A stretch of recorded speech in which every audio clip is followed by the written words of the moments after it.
Okay, this is the second podcast on Chapter 15 on transaction exposure. We're now going to go ahead and take a look at a CFO by the name of Maria Gonzalez, who is going to be receiving pounds in the future from the sale of goods. Maria can go ahead and do a few different things in terms of managing her transaction exposure on this. She can remain unhedged, which would be very risky. She can look to hedge in the forward market. She could hedge in the money market, or she can hedge in the options market. We will be using a spot rate at the time that the sale is made of $1.7640 to £1 sterling.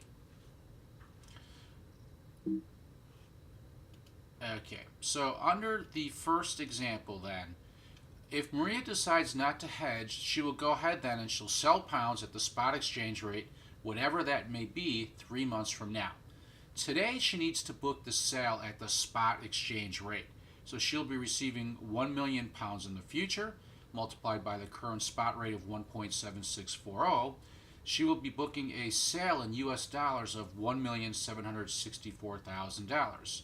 Now, if the exchange rate 3 months from now is $1.65 US per 1 pound, in this case, then the US dollar has appreciated relative to the pound.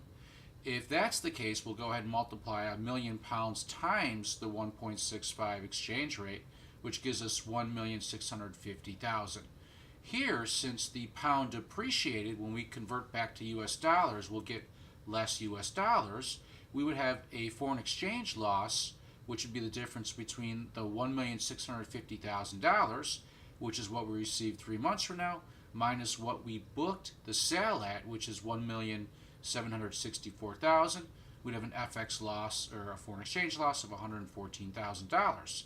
Now, if the exchange rate strengthens, that means we would get more US dollars per pound sterling. In this case, then, what we're basically saying is the pound sterling is appreciated and the US dollar has depreciated. Here, when we multiply by that rate of 1.78, we would receive 3 months from now $1,780,000.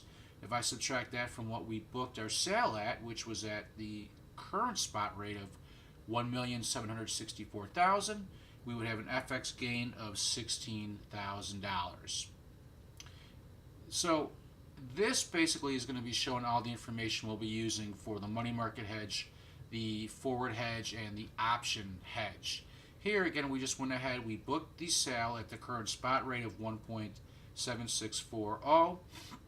So our current sale then is $1,764,000, and we'll collect upon the receivable 90 days from now.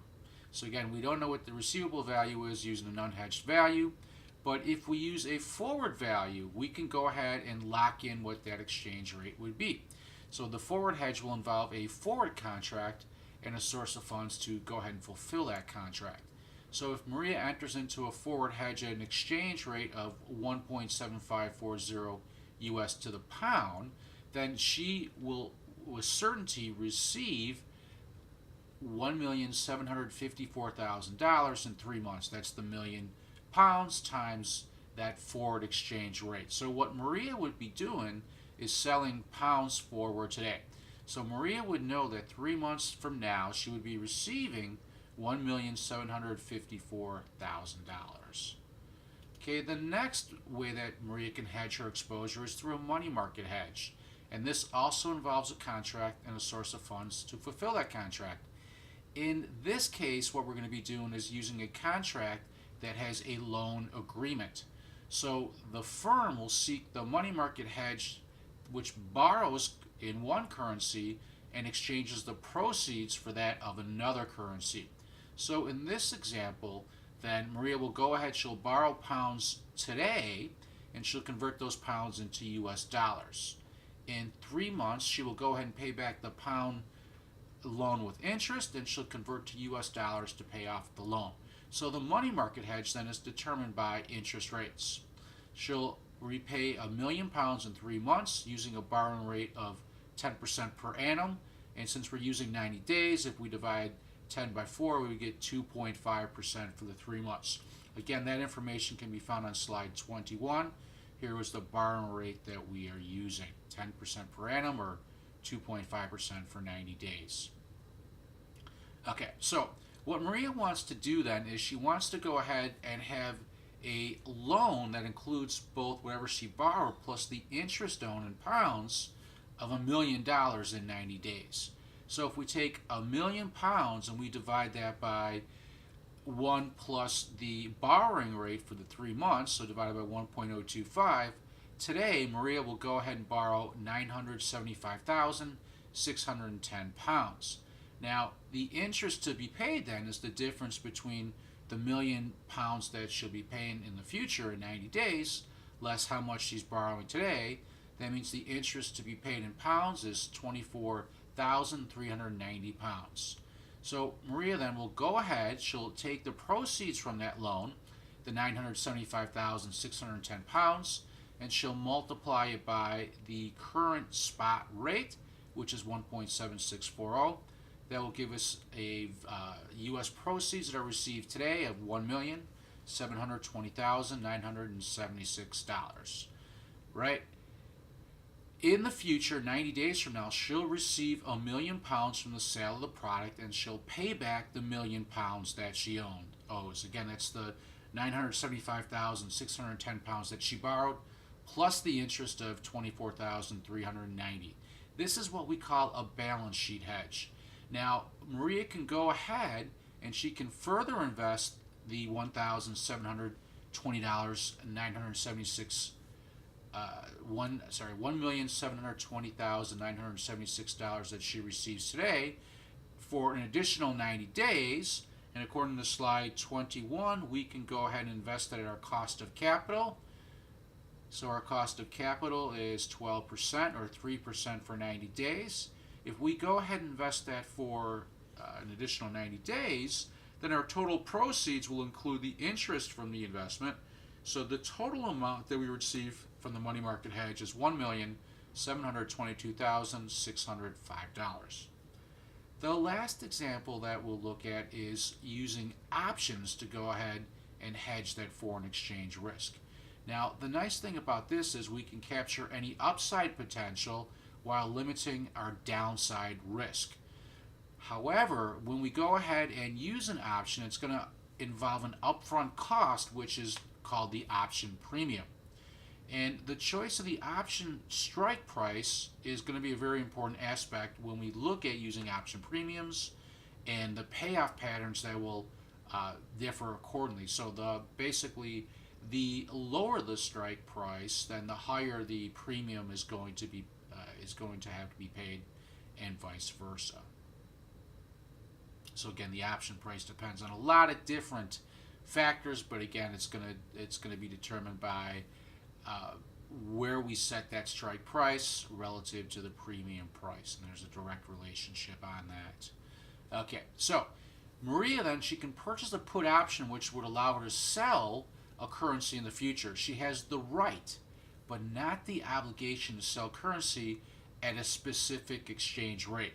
So if Maria decides not to execute at that strike price, which she paid the premium for, she doesn't have to. So if the exchange rate between the pound and the US dollar is more favorable in the future, this would be a case where the pound appreciates, then Maria would allow the option to expire and sell at the more favorable future spot price. However, if the exchange rate between the pound and the US dollars is less favorable in the future, this is where the pound appreciates, then Maria would sell at the more favorable option price and receive more US dollars versus the current spot price. So we're going to go ahead and take a look at an example that involves this. Alright, so Maria can buy an option on £1,000,000 with a strike price of $1.75 US per 1 pound and a premium cost of $1.50. Make sure you understand how the cost of the option is determined. We're going to take the currency amount, that's the $1,000,000, we're going to multiply it by the premium cost, so we need to convert 1.5% to decimal form, so that's 0.015, and then we're going to multiply it by the spot rate, by the strike price. So that would be 0.7640. Sorry, at the spot price, the current spot price today, not the strike price. This will give us a total option price of $26,460. Now, this is the cost that will be paid up front.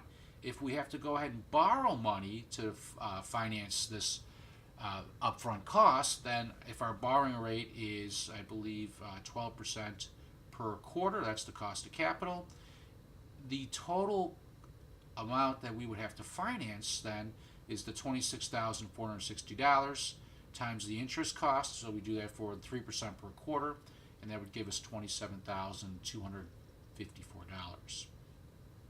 Okay, so if the exchange rate between the US dollar and the pound is greater than $1.75 US per 1 pound, we would allow the option to expire unexercised, and we would exchange pounds for dollars at the current spot rate. Why? Because we would be getting more US dollars per pound if the exchange rate was higher than what we locked in as our strike price.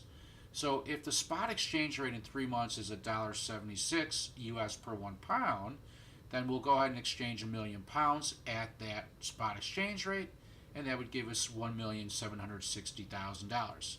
Now we have to go ahead and subtract out that upfront cost, including the financing charge of $27,254, and our net proceeds would be $1,732.746. If the exchange rate between the US and the pound is less than that $1.75 US per pound, then we would go ahead and exercise the option, and we would exchange pounds for dollars at the option rate. So this is going to go ahead and give us the floor. This is the lowest value that we could receive using the option. So we'll exchange 1,000,000 pounds at the $1.75 strike price. That would give us $1,750,000 US. Subtract out the financing costs, and our net proceeds, this is the minimal amount under the option scenario that we can go ahead and collect as our net proceeds, is $1,722,746. We could figure out what the cost of the option is per pound by taking that financing cost in US dollars divided by 1,000,000 pounds, and we would come up with 0.0273. So our break-even point to exercise the option then would be our strike price plus this cost of the option per pound of 0.0273. That would give us a total foreign exchange value of $1.7813 US dollars per 1 pound. Now, if the spot price is below that, then the option is the least favorable strategy. If we were to go ahead and put this all in graphical form, if we go back to slide 22, the forward would yield $1,754,000. The money market, which is on slide 25, would yield $1,772,605. Now, the minimal amount, which I just got done talking about for the option, would yield a value of $1,722,746, clearly less than either the money market or the forward yield. That's the floor. However, as the exchange rate continues to increase, so this is where the U.S. exchange rate depreciates relative to the pound sterling, as that happens, then the value of our option will continue to increase above this 1.78 points. So as it continues to increase, this amount will continue to increase proportionally. And again, that's when we go ahead and let the option expire and we use what the current exchange rate is. All right, so the final part of this chapter then talks a little bit about risk management. So the treasury function for most private firms is where it is where the group is responsible for managing transaction exposure, and they're not a profit center. They're considered a cost center. They're trying to hedge. The treasury function for risk management is not expected to add profit to the firm's bottom line. And currency risk managers are always expected to be conservative, to err on the conservative side when they're managing the firm's money. They don't want to lose the firm's money. They want to go ahead and minimize any losses due to foreign exchange risk. All right. The firm must decide which exposures they want to hedge. We talked about 3 different exposures in podcast 1. So Many firms do not want to hedge their quotation or their backlog exposure. They can, but in practice they typically don't. Unless the transaction exists on the accounting books of the firm, then they may decide to go ahead and do it because there could be an impact to net income. However, an increasing number of firms are actively hedging their backlog and quotation and any other anticipated exposures without contracts or agreements.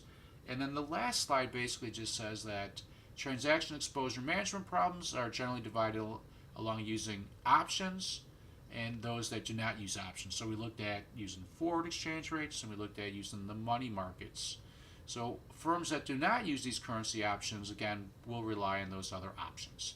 All right, so there is a lot of information in this podcast. Why don't we go ahead and end it here? You need to make sure, though, that you understand how to calculate forward rates, understand how the principles and the mechanics of the money market hedge works, as well as how the option hedge works.